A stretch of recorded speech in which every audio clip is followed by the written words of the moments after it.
Batman without a doubt has some of, if not the best fight sequences in media out of any DC character. This man just has way too much sauce when it comes to taking down bad guys left and right, especially when it comes to hand-to-hand combat. Animation I think best encapsulates Batman's martial arts prowess and offers some really intricate, well-made choreography in each of the fight scenes, toppled with stellar animation. I've compiled some of the best animated movies I've talked about in previous videos where I broke down some of my favorite scenes featuring the Caped Crusader, some of which you may have seen, a couple you probably missed, all jumbled into one video. And if you have seen all these videos, guess what? You're gonna watch them again. Bitch ass niggas. Anyway, sit back, relax, and have a good laugh. Or don't, I guess. I don't know, I'm not your mother. It's the freaking man!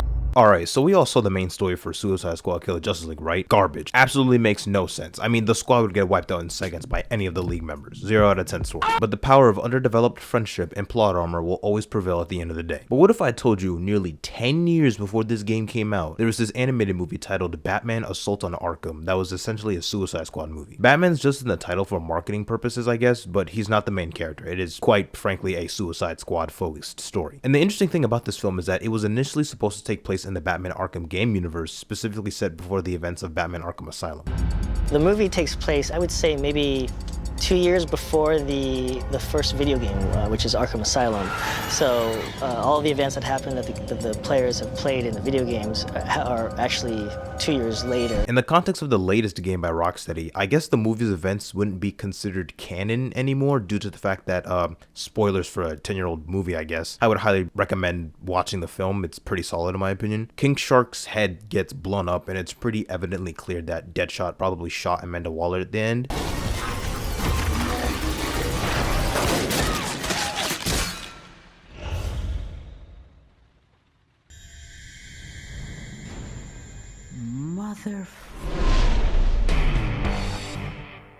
Bang. But in Kill the Justice League, both Waller and King Shark are alive and well. On top of that, the King Shark in Assault on Arkham and the one in the video game are just two completely different interpretations of the character. Time for meat. Fried fish fingers and I'll show you the meaning of cold-blooded. You're feisty. Together, you'll be formidable. That's something you taught me, son. Keep it together, Shark. Sharko, are you crying? I have a complicated relationship with my father. Join the club, man. You and me both, Never knew Sharky. mine. Bro wasn't jumping in the air with godlike mystical abilities or any of that in the animated movie. But honestly, I wouldn't even consider Suicide Squad Kill the Justice League canon to any of the Arkhamverse games at this point. Assault on Arkham is a much more faithful adaptation to the Arkham Universe compared to that game anyway. The plot of the film is basically Amanda Waller assembling Task Force X, which has a roster consisting of Deadshot, Harley Quinn, Captain Boomerang, Killer Frost, Black Spider, and King Shark. KG Beast was also initially a part of the squad, but literally dies before they even get assigned their first mission. Run away, disobey an order, and I'll blow your head clean off. You lie. You would not take all of this trouble just to kill us. Try me.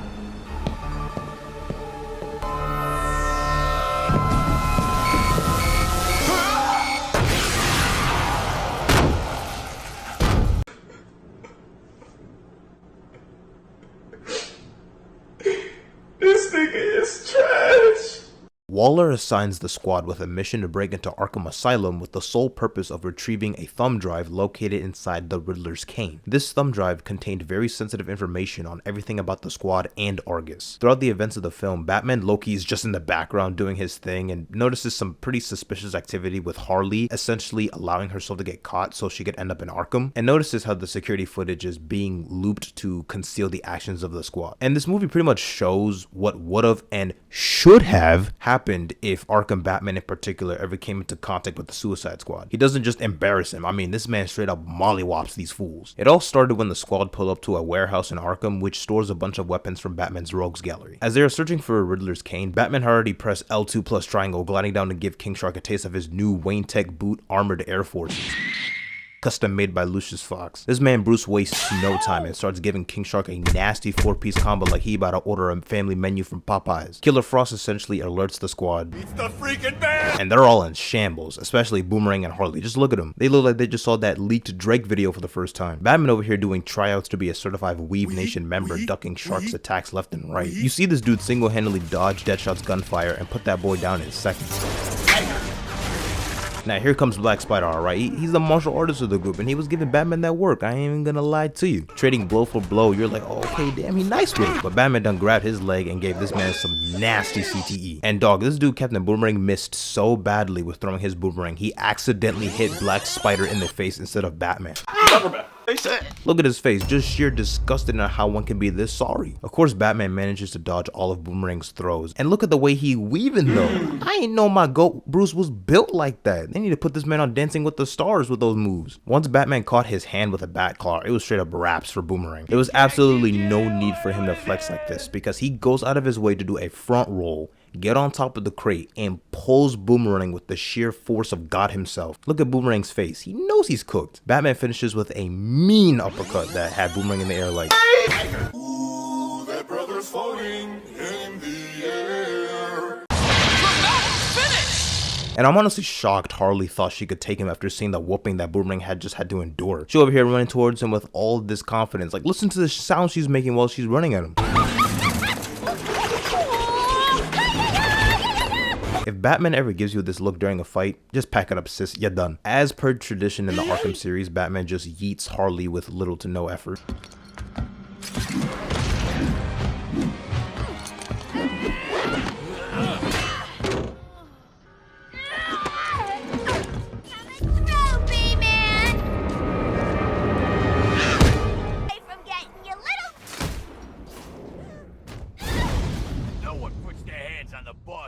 Killer Frost attempts to use Mr. Freeze's gun to blast him, but we know by now that trick don't work around these parts. Stupid. That don't work. There's no way out of this one. You're done. Now hold up now, cause King Shark went ahead and grabbed this man and starts tackling him like he was a part of the Kansas City Chiefs trying to win the Super Bowl. But Batman knew he had to activate that demon timing. Bro pulls out some sort of electric fist devices of some kind and starts putting in that work. And you know it's Arkham Batman when he leaves you in the most painful state when a simple knockout punch would have sufficed. This man grabs one of his shock fist things or whatever and straight up punches King Shark in the nutsack. Look how he had King Shark laid on the floor. Tragic. Proceeds to dodge a missile from Deadshot like it was nothing. Deadshot's missile ends up making the whole warehouse collapse, so the squad starts to skedaddle out of the premises. Black Spider trying to get his get back and kicks Batman midair and pins him on the ground as the building collapses. Like, this man does not care about death. As the rest of the squad escapes the warehouse collapse, Black Spider appears to be the victor as he holds Batman's utility belt in his hand. Nah, just kidding. It turns out it was actually Batman disguised as Black Spider the entire time, ever since the end of their fight in the warehouse. Black Spider is Batman.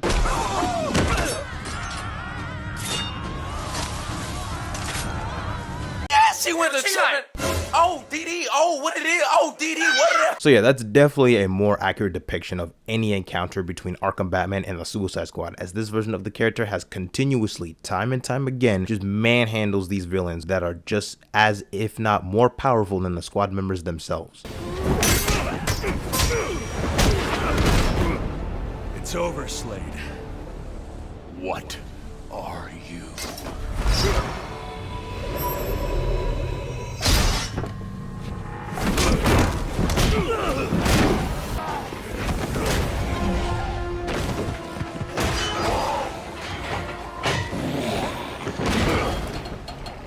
Your boss, where's he going?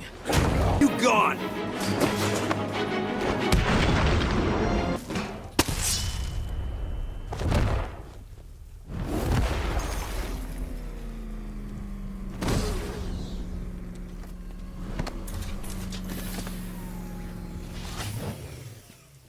So if you haven't already, go watch Batman Assault on Arkham. It's a fire movie, and the most important thing you need to take away from all of this is that Arkham Batman solos, because he's the GOAT. DC Animation has been key in the recognition of the modern day DC Universe with their animated shows and movies, particularly with the DCAMU / the DC Animated Movie Universe based on the New 52, which ran from 2013 to 2020, starting with Justice League Flashpoint Paradox and ending with Justice League Dark Apocalypse War. And in all honesty, I sometimes like to refer to this continuity as the Batman Animated Movie Universe because my guy is everywhere. The universe has had a major problem across the board with not giving enough attention or spotlight to major DC heroes like Green Lantern, Wonder Woman, some of the more magical components of the DC Universe even. Superman only had 2 movies in this whole continuity, with it being a 2-parter surrounding the death of Superman and the reign of the Superman. Having Superman's only major plot point in this whole universe be his death and resurrection is crazy work. You only ever see him outside of that play a significant role in the Justice League films. Wonder Woman legit only got 1 movie and it was the second to last film before the universe ended with Apocalypse War. Green Lantern never got a movie. The Flash never got a solo movie, not including Flashpoint. Low-key tragic out here for some of these characters. I can't eat! I'm broke, nigga! I'm broke! Meanwhile, Batman fans were feasting with not only Batman having 4 movies in this universe, plus him being in every Justice League film, including Justice League Dark. Like seriously, why the hell is Batman a major player in a Justice League Dark movie that's supposed to give center stage to the more magical oriented characters like John Constantine and Zatanna? Bro's in the poster and everything. Shrouds. It delivers souls to hell. They're drawn to you. Or maybe it's your cologne, Batsy. This one has cheated us many times. It is vexing. Boo.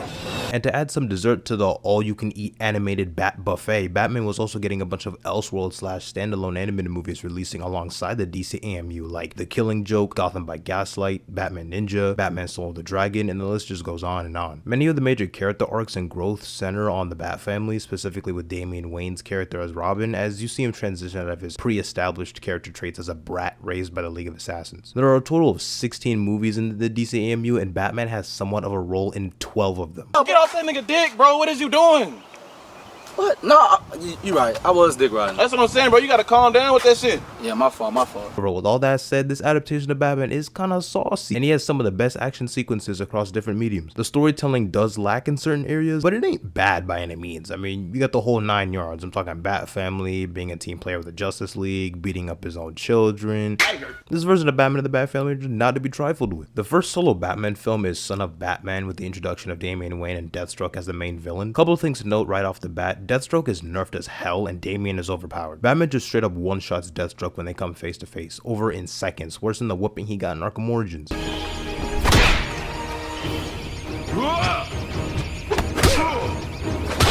What? Bro, I'm out, man. That nigga's tripping. What makes it even worse is how Damian is able to go toe-to-toe with Slade. Like, this gotta be one of the sorriest versions of Deathstroke I've ever seen.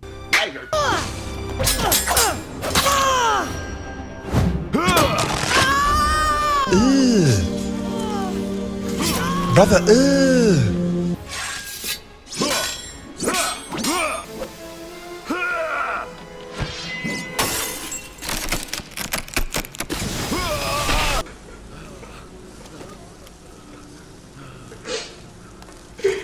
This nigga is trash. But it's all good. They did a much better job with him in Teen Titans The Judas Contract, where he came back stronger after dipping in the Lazarus pit, you know, dipping the little toes in there, effectively getting his lick back against Damian. I've been bathing in it quite a bit lately. You might say it's addictive. Improves muscle tone, too. Your friends have made you soft. You see something? You know you don't f***ed up, right?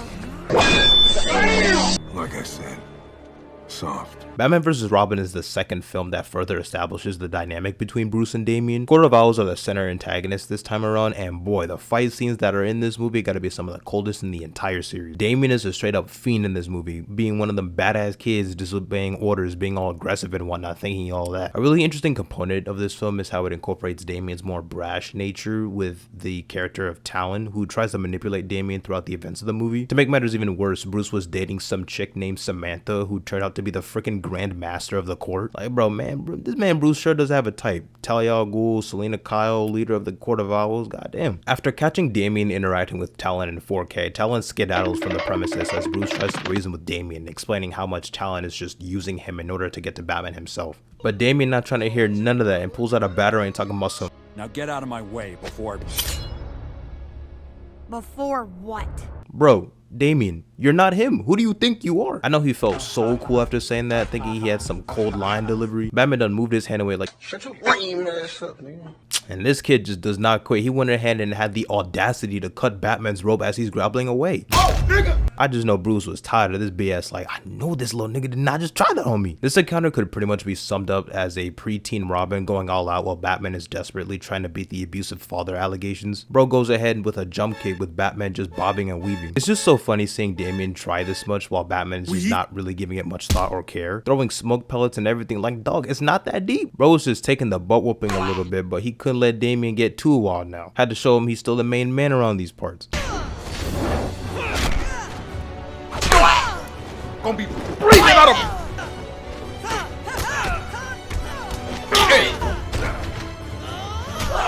Me personally, I wouldn't take this level of disrespect. This is what happens when you have an unwanted biological child who was trained by ninjas. Bro's just getting a little too saucy with it, to the point where Batman had to handcuff him and tie him up to a rope. And even after all that, Damian's still trying to run the runs, but Bruce would go out of his way to protect Robin from fall damage, even though he probably deserved it, because he's a caring, loving father who would never lay a finger on any of his kids. Aww.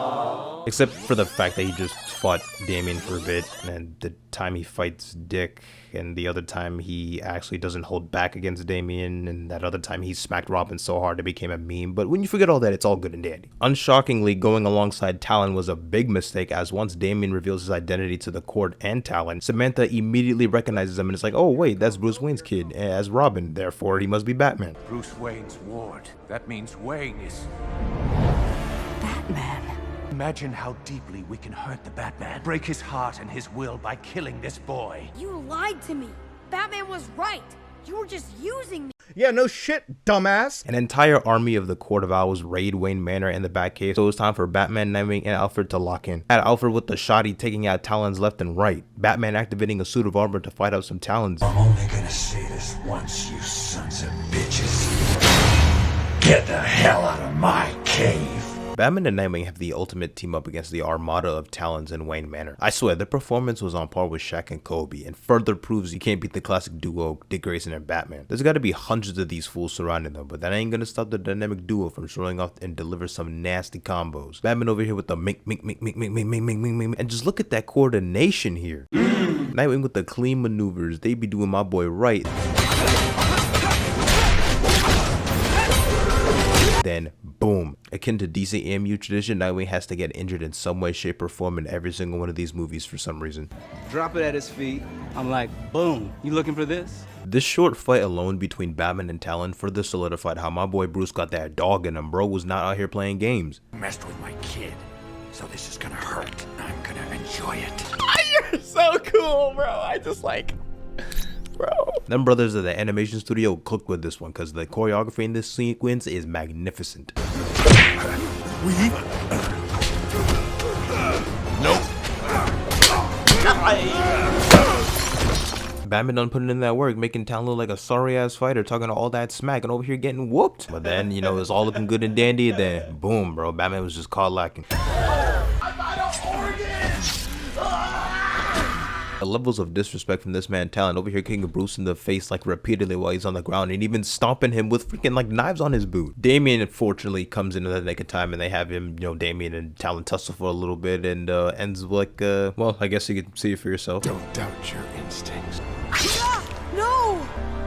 Oh, okay, goddamn. Batman Bad Blood is what really expanded the Bat family with the introduction of Catherine Kane Batwoman and Luke Fox's Batwing. But it's odd how we pretty much never see those characters again, aside from getting murked in Apocalypse War. Barbara Gordon gets teased at the very end, but she only appears once with actual speaking lines in this universe within Batman Hush. This film is a bit odd with its characterization of Talia, as she's essentially the main villain, but her villainous nature is a bit of a 180. 1 minute in Son of Batman, she's a caring mother and allows Damian to stay with Bruce, but here she's out here creating clones with Damian with the heretic and mind controls Bruce to take over the world with him, I guess.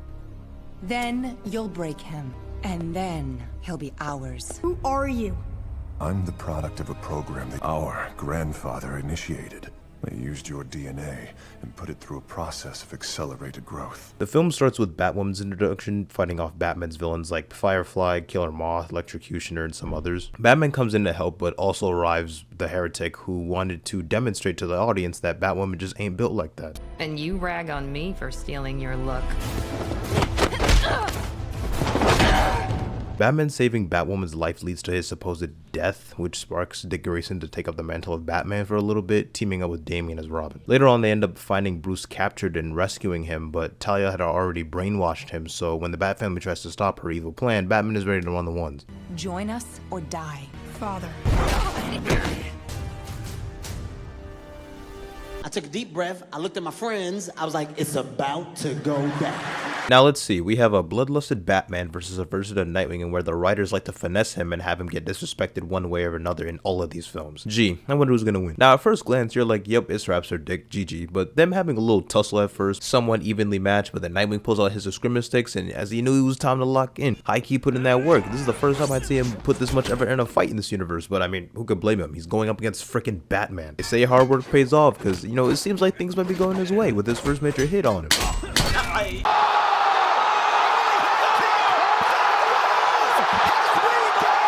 But yeah, that was the only hit Dick got on Batman after that, because it was just downhill for my man's going forward. This wasn't even a fight anymore, this was a massacre. Batman giving him combos I don't even see him enforce on the Joker sometimes. Straight up African parent levels of butt whooping. Oh! Yo! Hey! Tiger! Man, you stupid bitch!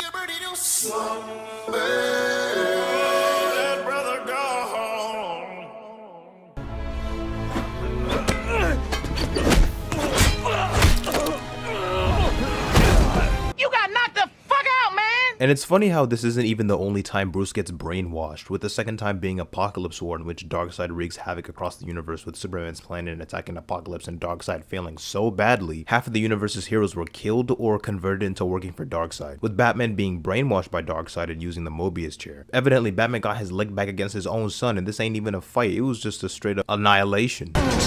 In the past, I let you win. This time, I won't hold back.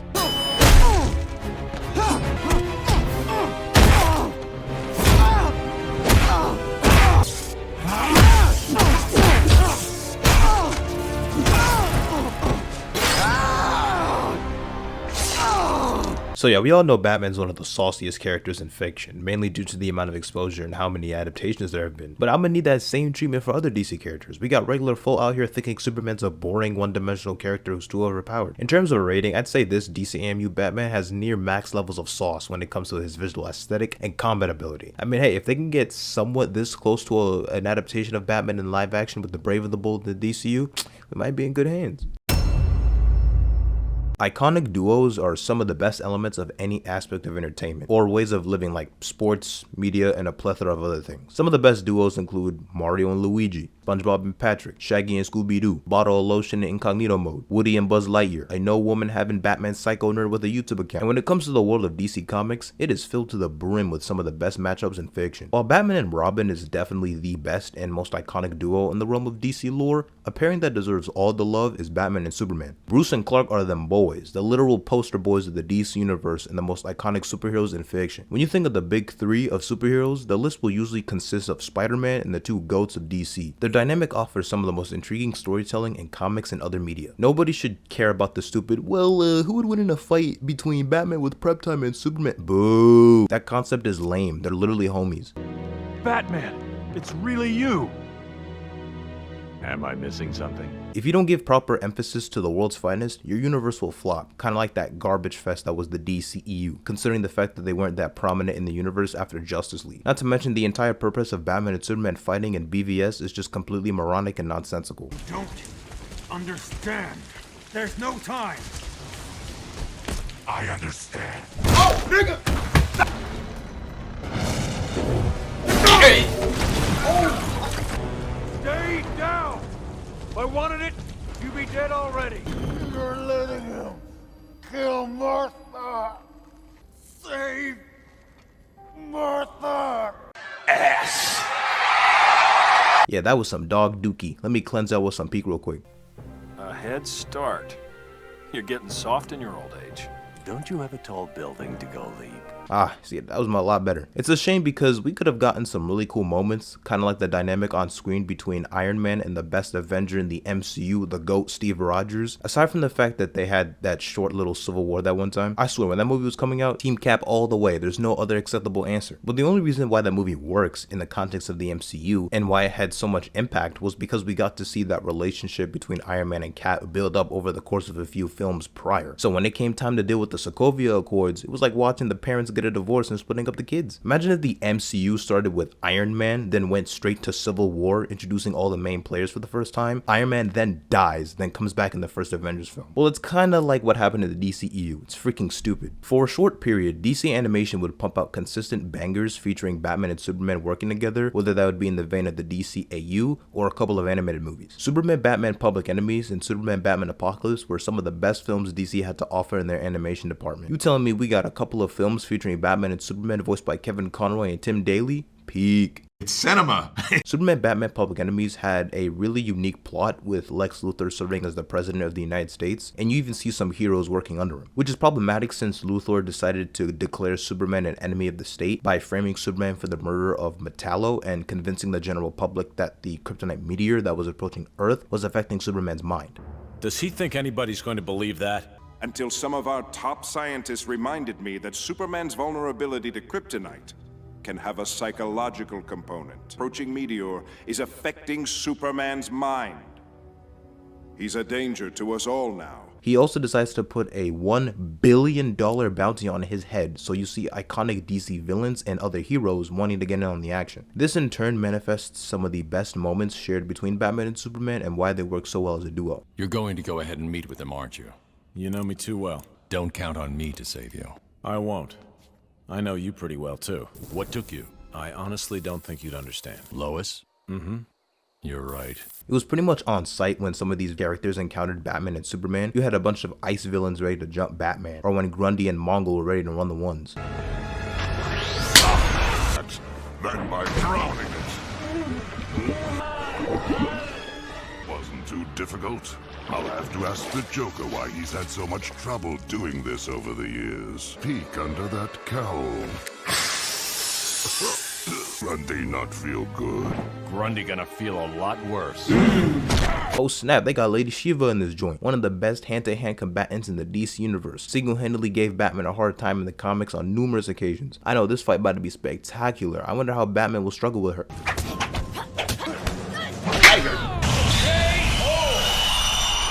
Well, goddamn. Superman done put in that work against Mongol, giving him combos like he about to order for a black family cookout. But now it's time for my twins to lock in, cause a whole lot of baddies are ready to pull up like the Rentons do. I'm talking villains like Copperhead, that nigga, Giganta, Black Manta, that other random nigga, Catman, Deadshot, Eclipso, Despero, this other random nigga. Alright, there's a lot of. This short fight can pretty much be summed up as that feeling when you're replaying a level in a video game, but you know the level inside and out, like me replaying a mission in Batman Arkham City. Bro knew all the cheat codes, cause Batman was putting in that quick work against the villains. Bane, no problem. Man, you stupid. Man or woman, it don't matter. Won't stop Superman from delivering butt whoopings left and right, giving Giganta a nasty uppercut. So you can Oh hey, it's Captain Atom. About time other heroes came to help Batman and Superman fight up some other villains. I have a federal warrant for your arrest, Superman. What the fuck, y'all? God damn! Making quick work of Starfire, Black Lightning, and Katana. Superman must have slept with Major Force's girl or something, cause bro is putting in that work on Superman like crazy. Major Force, that's such a stupid name.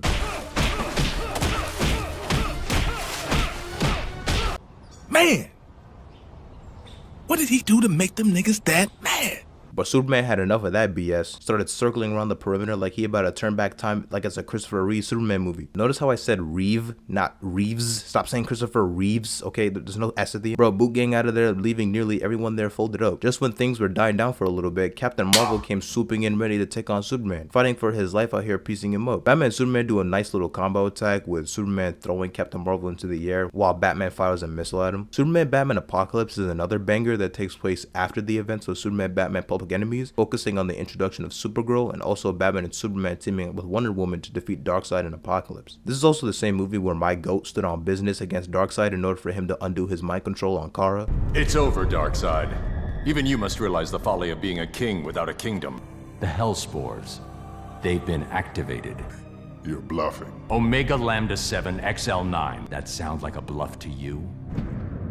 Now you see something? You know you done fucked up, right? You dare? You dare? You will disarm them. Here's the deal. Release the girl. Say it. Well played. You kill your own kind to win battles. An admirable quality. But Darkseid's snake having that obviously wasn't going to stay true to his word with completely leaving Earth alone. Bro had the audacity to pull up to the camp farm just to pimp slap Kara on the spot. He's just straight up bullying Superman for a little bit. Omega beams him all the way up to the sky. Kara tries to step in but ends up getting stomped on. Like, the disrespect is insane. But this got to be the coldest takedown in the entire film. As she's dodging Darkseid's Omega beams in the air, Kara slides up behind him and proceeds to flip him over like a WWE wrestler and have him get attacked by his own Omega beam. Putting in that mink after mink up in the air, piecing him up. Seemed like bro was getting bullied for a little bit, getting mixed up like it's a Tekken match. But sadly, Kara's free trial and running them hands ran out. Couldn't make an alternate account in time because Darkseid decided to get serious.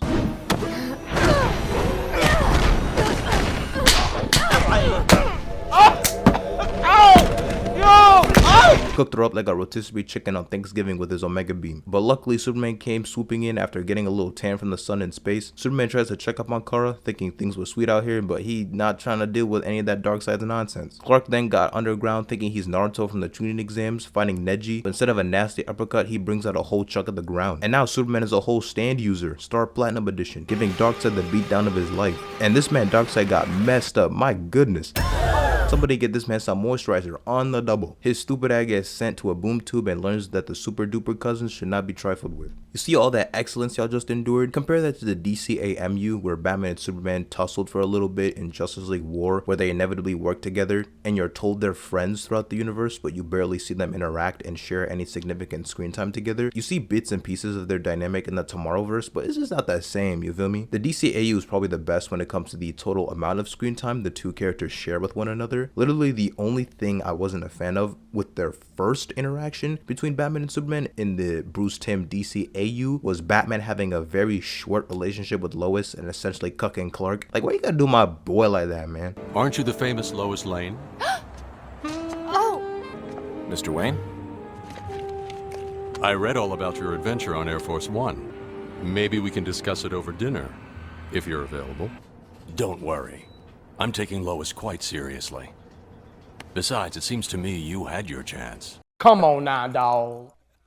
Come on, man. Give me more moments where they're just the best of homies, you know? Comic moments on screen like Tom King's Batman issue 37 and DC Rebirth, where Batman and Superman go on a double date with Catwoman and Lois, having a panel or two with them each calling each other the better man. The current Batman Superman World's Finest run by Mark Waid is one of the best ongoing DC titles right now. A World's Finest video game that was set after Arkham Knight would have been a lot better, would have been peak cinema instead of getting what we ended up getting with Suicide Squad, but I guess we can't have nice things. I'm gonna need to see some of that peak bonding scene in the DCAU and the Superman Batman animated movies in live action at some point. Perhaps in the DCU, because them folk at Warner Brothers and DC Studios are sitting on a gold mine of potential stories with these two goats together on screen. If you even remotely like Batman, the Teenage Mutant Ninja Turtles, or both, and you still have not seen this movie, what are you doing with your life? I swear, Batman vs. the Teenage Mutant Ninja Turtles is one of the best DC animated movies to have come out in the past handful of years. The art style is crisp, the colors be poppin', the fight sequences are spectacular, and their turtles are just as fun as you know them to be. What's not to love? I guess it's not all that surprising that this would eventually become an animated film since Batman and the Ninja Turtles have teamed up a couple of times in the comics. I think it would be really cool if there was a collaboration with Warner Brothers for another crossover. Not necessarily with the Turtles, but could you imagine an animated Justice League versus Power Rangers movie? Don't lie to me and say that wouldn't go hard. James Gunn, I'm saying it would be a cool Elseworlds project to cook up. That's all I'm saying. Come on, Jimmy, you gotta have something. Sorry, dude. There's nothing I can do, muscle man. Jimmy! Come on, Jimmy. You know you owe me. This movie came out about a year before the DCAMU ended with Justice League Dark Apocalypse War, so watching this felt like a breath of fresh air. The DCAMU films weren't bad or anything, it's that they all just felt the same after a while, and they definitely wouldn't do anything unique to this degree. Wow, that is delicious. Finally. Some good fucking food. What I can say is that this movie is just a good time. You get to see some pretty cool dynamics between the Turtles and the mini Bat family. You got Donnie and Batgirl working together to manifest an anti-ooze formula in the Batcave, or Donnie and Damian getting saucy with some tag team combos. I think the humor also works really well, which most of the time comes from Mikey. Like, who doesn't like Mikey? If you don't, you're weird. Calling me dude is not helping your case, young Master Michelangelo. Come on, old Master Alfred. Awesome. Dibs on the Batmobile. We have our own ride? Don't care. Called Batmobile. Michelangelo, press some buttons. I'ma hit all of them. I've always wanted to hit every button.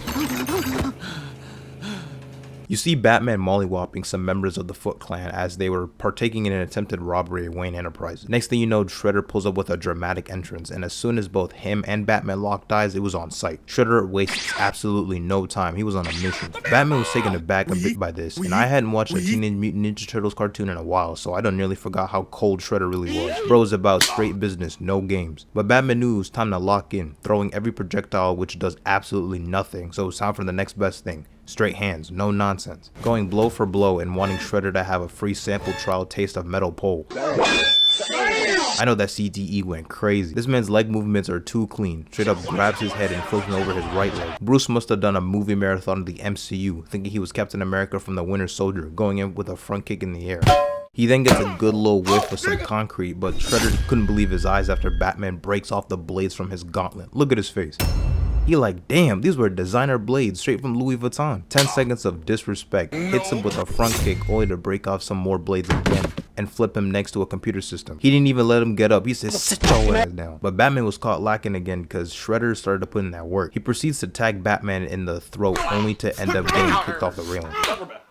At this point, they're pretty evenly matched, both huffing and puffing like they both just ran 2 city blocks to escape a P. Diddy party. What? Batman really thought he was the main playable character in an Arkham game and pressed X for a glide attack, but this ain't no regular goon. Shredder's just built different. Shredder then decides to perform some ancient mystical technique voodoo crap called the Satoshi Strike and punches Batman midair.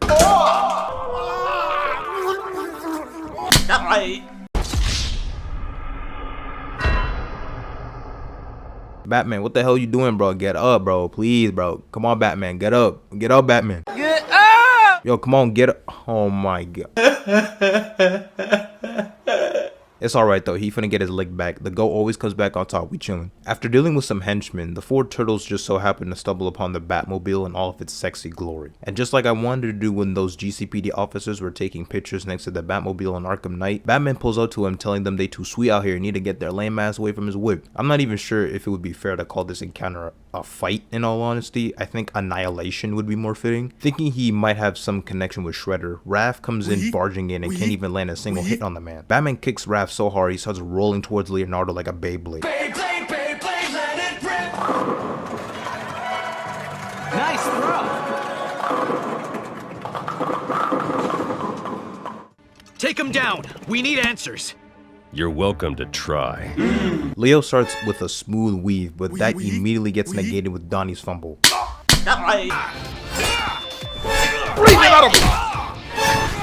It may not show it, but I think Boosty Boy over here might be having some fun because he got to be toying with him, right? He attaches a mini grapple device onto Leo's back, hitting Donnie in the process. See, now this was just mean because Mikey is always the most wholesome one of the group. What gave you the incentive to punch him in the foot, grab him by his bare teeth, and throw him into a box of pizzas? Hey, save me a slice though. But he couldn't even let him enjoy a slice of pie. The pettiness is crazy. Raph trying to get the element of surprise. His arrogant attitude would ultimately be his downfall because he was talking mad crap about how Batman did all that. And bro said, I bet then. It's gonna take more than a jerk in a Halloween costume to shock me. You shouldn't have been talking shit. Leo's the last one standing, which would be typical for the best and most goated Ninja Turtle. You'd think the disrespect would at least die down a bit, but Batman was on demon timing all throughout their encounter. He uses a flashbang to then use Rap's own side to hit Leo, grabs him by his bandana and yeets him all the way to his brothers. Donnie knew they couldn't handle the smoke, so he skedaddles out of there as quickly as possible. Later on in the film, Batman and the rest of the Turtles go to Ace Chemicals to stop the evil plan conducted by Ra's al Ghul and Shredder. Batman wants all the smoke. Once he saw Shredder, he had to get his lick back. You start to see him incorporate more of his gadgets to counteract Shredder's maneuvers, but Shredder was having none of that and immediately cuts off his utility belt. Straight hands, no nonsense. He over here like, fight back, nigga! Fight back, nigga! Fight back! Any last words? Cowabunga. He said it! He said it! What? Cowabunga? Surprise, motherfucker! But just in the nick of time, Raphael comes in with a sneak attack. At this point, Batman was sick and tired of the shenanigans. Bro actually decided to lock in this time, giving Shredder nothing but hands. Oh! Ow! Yo! Ay! Come here, boy!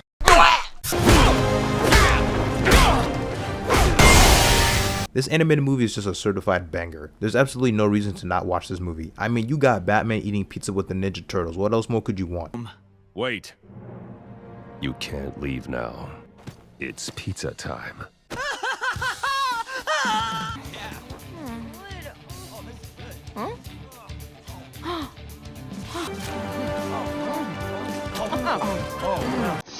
That's what I'm talking about. This shit means something to me, man. It's got good action, humor, fun banter between the characters. You get to see some iconic Batman villains get injected with the ooze and turn into monster-like creatures. You got Mr. Freeze as a giant polar bear and Joker as a cobra, because why not? They honestly need to do more stuff like this in the future, because this right here is bussin'. They cooked and the food was magnificent. It is a masterpiece, James. Complete, comprehensive. JLA and Power Rangers, I mean, I'm just saying, it's right there.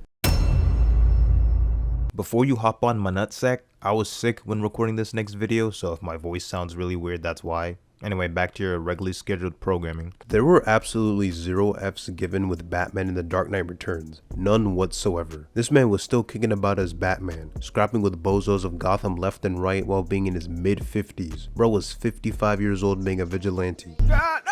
On top of that, a big focus of The Dark Knight Returns is how Bruce decides to don the cape and cowl once again after going on a 10-year hiatus. Insane to think about how he retired from being Batman for a whole decade. Tonight also marks the 10th anniversary of the last sighting of the Batman. Most of our younger viewers now think of him as a myth. Even though it might seem as if an older Batman wouldn't be as much of an issue or a threat, since you'd think he'd be slower, not as agile, and just way out of his prime. That might be true to a slight extent, sure, but an older, more gruff Batman is arguably just as dangerous, cause the older you get, the less and less you care about mofos and the damage you inflict on them. Not only was this Batman acting like a whole beast, he was built like one too. My boy was thick. This man looked like he ate Bruce Wayne, built like an absolute unit. Have absolute Batman and the Dark Knight Returns Batman fight crime alongside one another and they'll cause a whole plethora of problems for Gotham's criminals. Anytime you see the Dark Knight Returns Batman in anything outside the comic or the two-parter animated movie, he's always bigger than anyone else around him. He's just a big boy. Just look at the skin in Batman Arkham City compared to the other skins available in that game. The most hilarious version is in LEGO Batman 3 Beyond Gotham. Like, goodness gracious. Batman out here thinking he a whole Lego figurine of the Hulk or something. The Batman cartoon had a futuristic timeline episode with Bruce Wayne looking a lot older, and it's very reminiscent of the Dark Knight Returns iteration. Batman the Animated Series also did a similar thing, which I'm pretty sure was the first animated adaptation of that story to some degree, since that episode released way before the two-part animated movie. Zack Snyder's iteration of Batman took heavy inspiration from the Dark Knight Returns in Batman v Superman, stylistically speaking of course, with the bat suit and Bruce Wayne being older, also incorporating the classic Batman and Superman fight with the battle armor. Luckily enough, this iconic Batman story had an all-time banger of an adaptation. Batman The Dark Knight Returns Part 1 and 2 are some of the best DC animated movies ever released, period. You go to any top 10 list of DC animated films, The Dark Knight Returns two-parter gotta be up there. It is a masterpiece, James. Complete, comprehensive. The art style is sexy, the animation is smooth like cocoa butter, and the fight scenes, brother. It's cinema. Batman vs. the Mutant Leader round 1 and 2, Batman vs. Superman, any scenes with Batman and Joker. This is one of the golden standards for adapting a comic story into an animated format. It's also one of the last really well-made DC animated movies based on an iconic story. Doesn't do anything drastically different just for the sake of it. It's just an all-round faithful adaptation. The movie begins with Bruce Wayne participating in a sports car race where he pushes his vehicle to the limit, causing it to malfunction, flip over, and crash. It explodes and Bruce Wayne dies. Rest in peace to my goat. But nah, he was fine. Just dipped out the car last second. Gotham's crime rate had been at an all-time high thanks to the actions of the mutant gang who have been wreaking havoc across the city. Commissioner Gordon is in his 70s and is on the verge of retirement. Seems as if Bruce has no intentions of coming out of retirement himself, but all you need is a dose of hallucinations and flashbacks to Crime Alley. Enough motivation for even a retired Batman to peep game and lock in. But this isn't just some random night on patrol. This is his first time putting on the costume in 10 years, to the point where the younger generation thinks that Batman was just a myth or an urban legend. We gotta be dramatic with it and go out with style. Simple interrogation tactics here and there just to get a groove of things. Gotta pose for the camera real quick. Casually recreates one of the most iconic comic covers in history. Man, the hoe's gonna love this one. Gotta send this on the IG. Even an older police officer in the middle of a car chase just sat back and relaxed once he saw Batman was back in business. Talking to his partner like, yeah, you youngins don't know about Batman. When you see him in action, just let him cook. Jim Gordon just getting some groceries, but unfortunately, one of the mutant gang members pulls up to the shop and Jim Gordon ends up getting shot and killed. Commissioner James Gordon has been shot and killed. Sorry.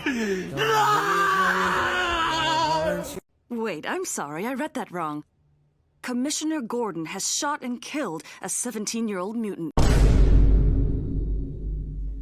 All the mutant gang members meet up at the dump where the mutant leader is having a whole yap session about wanting to kill Jim Gordon, followed by wanting to rip apart the Batman next so the mutants can take Gotham for themselves. Batman pulls up in a whole ass tank and starts shooting up the place, taking out several members left and right. Don't worry, he didn't kill nobody, it was all rubber bullets. We're going by Batman Arkham Knight's logic with how you be murking criminals roaming around the streets. The mutant leader calls him out, saying Batman is nothing but a wuss, telling him to come out and fight him like a man. Batman's like, I bet. Hops out the tank mobile to see if he still got it after all these years. Batman starts off with a few good looks in. He wastes absolutely no time and gets to boxing. Mutant leader catches him off guard, tumbles him over and knees him in the face while he's on the ground. The audacity of this man to pick him up and bite him on the shoulder with his sharp ass teeth. Batman's speeds just aren't what they used to be. Loki getting rocked right now. It's a tough sight to see. You're like, alright, you know, he's getting back to it, but stamina at that age can only get you so far. Gets his arm broken,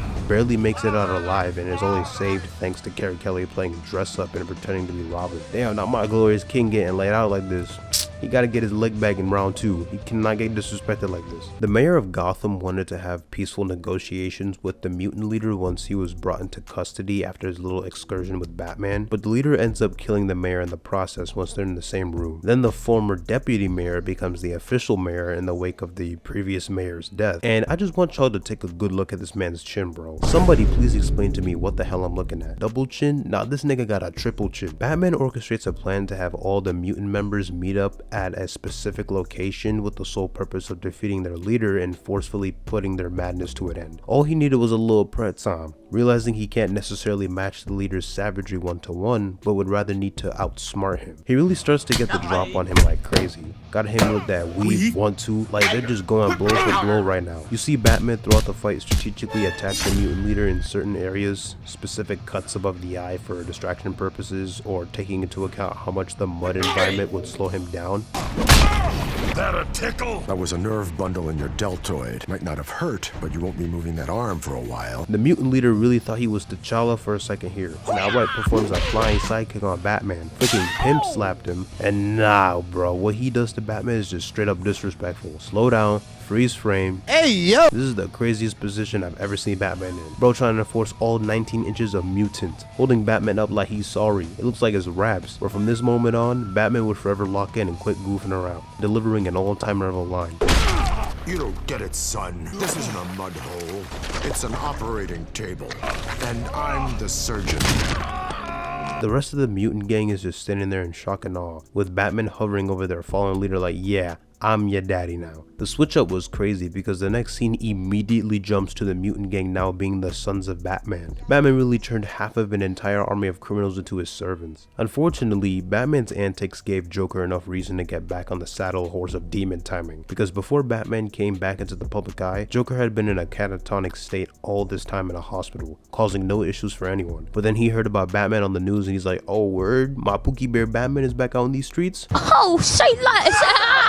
To even more problems, the President of the United States ordered Superman to have a chat with Batman so that he could stop his antics. He's either gonna go back into retirement or there's gonna be some problems. Who does this man Clark Kent think he's posing for like that? This ain't a men's magazine cover, big bro. Meanwhile, Joker is set to appear on some talk show with his psychiatrist to convey the notion that he's a changed man and is no longer the menace he once was. To add insult to injury, the new police commissioner, Ellen Yendel, has a massive hate boner for Batman and vigilantes, going as far as ordering Batman's arrest the second she's appointed commissioner. I don't care how reformed the Joker seemed, a whole lot of them stupid as hell for allowing him to go on live TV just so he can kill everybody in the audience, including the psychiatrist and the talk show host. Batman tried to stop him but had to deal with GCPD officers and was bodying them like it was nothing. Him and Robin go to the fairgrounds to stop Joker. Absolutely diabolical the way he just shoots random civilians even if they aren't in his way. Classic Joker behavior. Batman and Joker have a little kerfuffle in the Lover's River and have their last climatic confrontation. All the people I've murdered by letting you live. I never kept count. I did. I love you for it. It's finally here, isn't it? The moment we both dreamed about.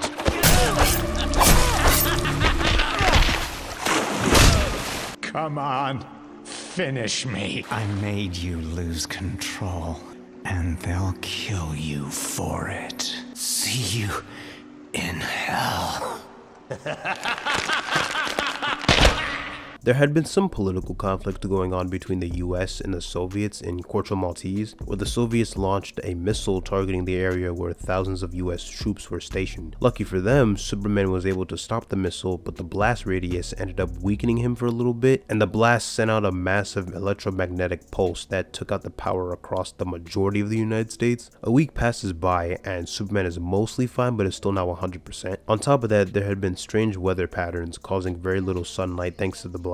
But power in some cities would be turned back on in due time. The president orders Superman to finally bring in Batman. So Superman asks Batman where they finna meet up at, and Batman says catch this fade in Crime Alley. Batman pulls up with new drip and Superman in standard fashion tries to talk him out of it. But Batman wastes no time to chit chat and immediately wants to box. Superman sends him back flying with a simple one punch, having him on his knees next to a truck. Jet boots in to attack Superman just for him to counter that like it was nothing. In the nick of time, Batman hits Superman with the sock of a lifetime, having him laid out in the snow. Batman piecing him up with left rights, both of them having no sense of their surroundings. How you gonna box with your homies so hard you start crashing into other people's living spaces while they're still inside? First, Superman throws your car just to miss when you have no car insurance, and both of these bozos crash into your apartment with barely any power, and it's cold and snowing outside. Superman flies him up into the air to slam him down next to a construction building. Batman performs a clean maneuver by jumping up to cut down the bulldozer and throws the entire goddamn thing down on Superman.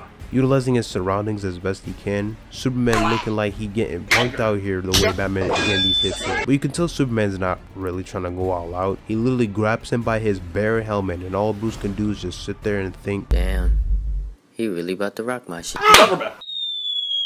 They go toe to toe with straight hands for a little bit. Batman hits him with some kind of acid that temporarily blinds him. So for a few seconds, Superman had no vision. Call him Daredevil, Wanda Maximoff, or Zack Snyder. Oliver Queen was in the right place at the right time, ready to shoot Superman with a kryptonite arrow. Clark's not even worried about that as he notices Bruce's heart going like crazy, like, hey man, you good bro? Your heart's not looking too good. I don't give a fuck! In your most private moments, I want you to remember the one man who beat you.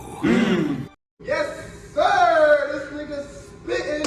Damn, nigga! Bruce then fakes his death by staging a heart attack, blows up Wayne Manor, Alfred dies tragically, and Bruce decides to hide underground with the rest of his Sons of Batman army to protect Gotham from the shadows and effectively fight his war on crime. He would teach them all his ways, secrets, techniques, the whole 9 yards. Him and the rest of the army would set up shop in the caves so that he could continue his life's mission. I mean, what can I say? It's a banger animated movie. I've heard about like the sequel the comic had, The Dark Knight Strikes Again. I don't know if I want to read that To be honest, I heard it was some booty cheeks and the art looks really ugly, so I don't think I want to torture myself. But not with this movie though. Certified DC banger if I've ever seen one. Please make DC content have this much sauce again.